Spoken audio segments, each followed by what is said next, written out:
यदि रोने वाले के साथ कोई रो दे तो वो व्यक्ति श्रेष्ठ कहलाता है महादेवी, महान कहलाता है।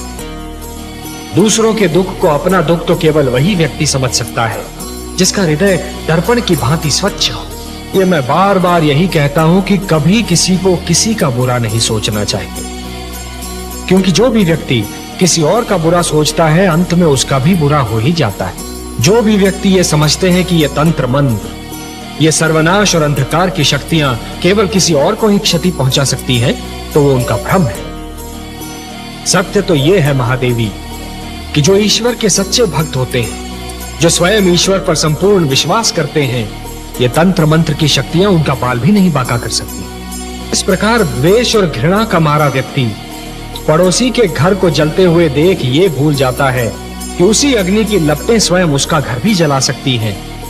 उसी प्रकार जो व्यक्ति तंत्र मंत्र में विश्वास करता है, वो ये भूल जाता है कि यही तंत्र मंत्र की शक्तियां स्वयं उसका भी सर्वनाश कर सकती हैं। सत्य तो ये है महादेवी कि स्वयं मैं अपने भक्तों के वश में हूं। अपने प्रेम से, अपने विश्वास से, अपनी भक्ति से और अपनी श्रद्धा से मेरे सारे भक्त बार बार मुझे उनकी सहायता करने के लिए विवश करते रहे हैं और करते रहेंगे।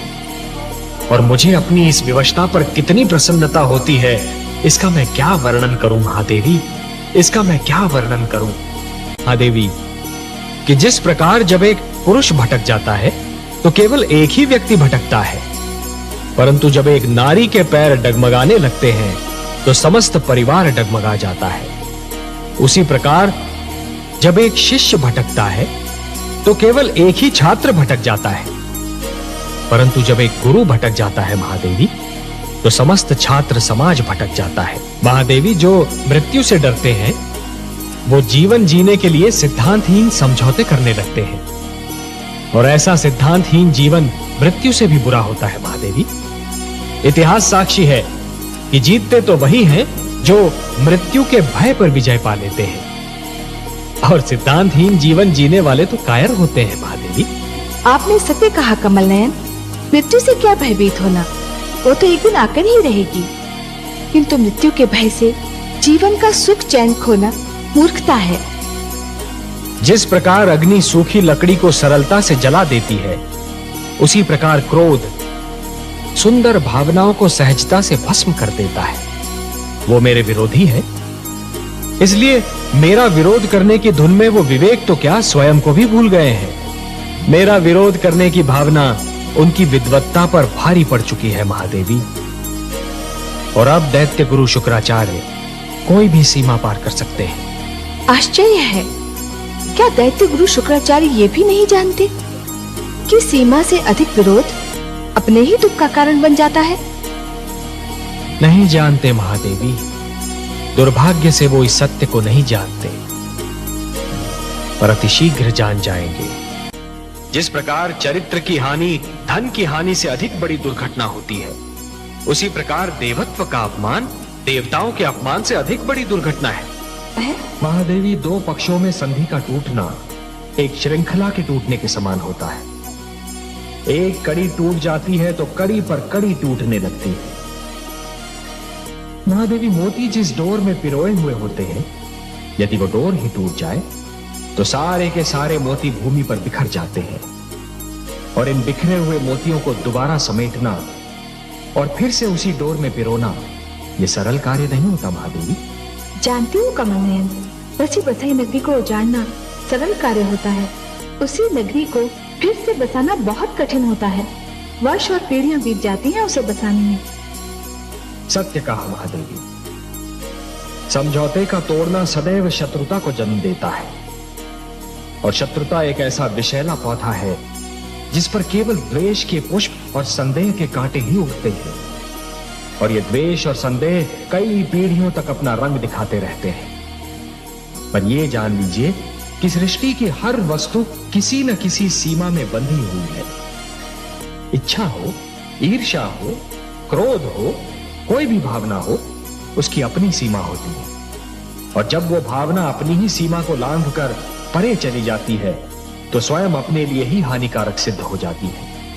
ये प्रेम, ये स्नेह, और एक दूसरे का आदर करने की यह भावना ही मानव जाति को संस्कृति देगी, सभ्यता देगी, उसे उत्थान का मार्ग दिखाएगी। ये भावनाएं और इनको प्रदर्शित करने की शक्ति केवल मानव जाति को मिली है। यदि मानव ने इन भावनाओं की रक्षा की तो ये भावनाएं उसे जीवन की प्रेरणा देंगी, उन्नति की शक्ति देंगी, उसे शांति का मार्ग दिखाएंगी। और यदि मानव ने इन भावनाओं को त्याग दिया तो वो पशु और पिशाच के स्तर से भी नीचे जा गिरेगा। कि यदि चित्रकार के बनाए चित्र को कोई बिगाड़ दे तो क्या उसे तनिक भी चिंता नहीं होगी? यदि कोई चित्रकार अपना चित्र किसी को उपहार में दे दे तो उस चित्र को संभालना उपहार पाने वाले का कर्तव्य है। जो हो रहा है हो सकता है वो वही हो जो स्वयं विधाता ने लिखा हो। और अपना लिखा तो स्वयं विधाता भी नहीं मिटा सकते ना। हे महादेवी, हो सकता है कि यह मानव की परीक्षा हो, उसके कर्मों की परीक्षा हो। तो आप क्या चाहती थी कि हम केवल दिन बनाते और रात्रि न बनाते? फिर मानव को अंधेरे उजाले का अंतर कैसे जान पड़ता? विष न होता तो अमृत की महत्ता कैसे जानी जाती? पुष्प के साथ कांटे न होते तो पुष्प के सौंदर्य को कौन जान सकता? पतझड़ न आती तो वसंत ऋतु इतनी सुहानी कैसे लगती? हमने मानव को बनाया है देवी। मानव इतिहास को बनाने का कार्य हमने अपने हाथों में नहीं रखा, वो तो उसी पर छोड़ दिया है। अभी तो उसे अपनी शक्ति का आभास हुआ है। इसी से उसे न्याय अन्याय, सत्य असत्य, धर्म अधर्म और पाप और पुण्य की जानकारी भी होगी। हमने बुद्धि दी है मानव को, विवेक दिया है उसे। यदि असत्य और अधर्म अपनी सीमा को पार कर गए, यदि धर्म की हानि होने लगी तो हम स्वयं धरती पर जाएंगे। हम वचनबद्ध हैं। महादेवी, बूंद जब किसी मेघ की गोद से निकलती है तो उसके मन में असंख्य आशंकाएं होती हैं। सोचती है कि उसका अंत क्या होगा। क्या वो किसी मरुस्थल की सुलगती रेत पर गिरेगी और सूख जाएगी, या किसी सुलगते अंगारे पर गिरेगी और भस्म हो जाएगी, या फिर किसी कांटे पर गिरेगी और उसका शरीर छलनी हो जाएगा? क्या होगा उसका अंत? परंतु जब वो किसी सीप के मुख में गिरती है और मोती बन जाती है, तब उसे यह ज्ञान होता है कि उसकी यात्रा शुभ थी। परिवार मानव समाज की सबसे छोटी परंतु सबसे महत्वपूर्ण इकाई है। हमने पृथ्वी पर रहने वालों के लिए कुछ नियम दिए हैं और उनके अनुसार एक पिता परिवार का स्वामी होता है। पुत्र को प्यार देना, उसका संरक्षण करना पिता का कर्तव्य है। एक पिता ब्रह्मा भी होता है और विष्णु भी। वो जन्म भी देता है और पुत्र का पालन पोषण भी करता है। देवी, संघर्ष का संबंध आयु से नहीं, इच्छा शक्ति और मन की लगन से होता है। भड़कती हुई ज्वाला पहले छोटी सी चिंगारी ही होती है। माना कि ध्रुव सर्वस्व त्याग कर मेरा दर्शनाभिलाषी है देवी, परंतु जो मेरे साधारण भक्त हैं उनका भी तो मुझ पर अधिकार है। आप तो जानती हैं देवी कि जो भी सच्चे मन से मुझे पुकारे मैं उसी का हो जाता हूं। तो फिर यह कैसे संभव है देवी कि मैं अपने असंख्य भक्तों को भूलकर केवल एक बालक को कृतार्थ करूं? देवी, सूर्य अपना प्रकाश बांटते समय राजा के महल और दीन की कुटिया में अंतर नहीं करता। वर्षा का बादल मधुवन पर बरसता है तो मरुस्थल की प्यास भी बुझाता है। तो फिर यह कैसे संभव है देवी कि मैं अपने भक्तों में पक्षपात करूं? हे महादेवी, ये मत भूलिए कि ईश्वर भी ईश्वरत्व के नियम से बंधा है और ईश्वरत्व का नियम है समानता।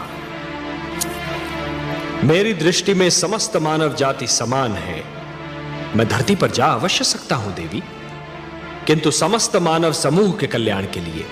महादेवी, जिस प्रकार जब जल माटी को गीला कर देता है तो माटी में से सुंदर अंकुर फूटते हैं, उसी प्रकार जब भक्ति मन को उदार बना देती है तो मन में सुंदर विचारों का जन्म होता है।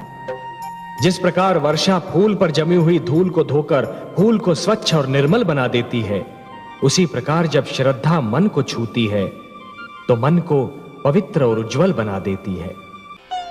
यदि ऐसी स्थिति बन जाए कि दो परस्पर विरोधी गुटों की लड़ाई में दोनों ही पक्षों के केवल निर्दोष और असहाय तत्व ही अत्याचार और आतंक के लक्ष्य बन जाएं, तो हर उदार मन तड़प उठता है। जिस प्रकार दीपक जिस अंधकार को मिटाता है, वो अंधकार उसी के नीचे जा छुपता है, उसी प्रकार कभी कभी सत्य को असत्य के नीचे और पुण्य को पाप के नीचे ही शरण मिलती है। एक पापी सत्य को संसार से मिटाने की धुन में यह भूल जाता है कि सत्य तो वहां भी पल सकता है जहां कभी उसने सोचा ही न था। जिस प्रकार चरित्र की हानि धन की हानि से अधिक बड़ी दुर्घटना होती है, उसी प्रकार देवत्व का अपमान देवताओं के अपमान से अधिक बड़ी दुर्घटना है। महादेवी, दो पक्षों में संधि का टूटना एक श्रृंखला के टूटने के समान होता है। एक कड़ी टूट जाती है तो कड़ी पर कड़ी टूटने लगती है। महादेवी, मोती जिस डोर में पिरोए हुए होते हैं, यदि वो डोर ही टूट जाए तो सारे के सारे मोती भूमि पर बिखर जाते हैं।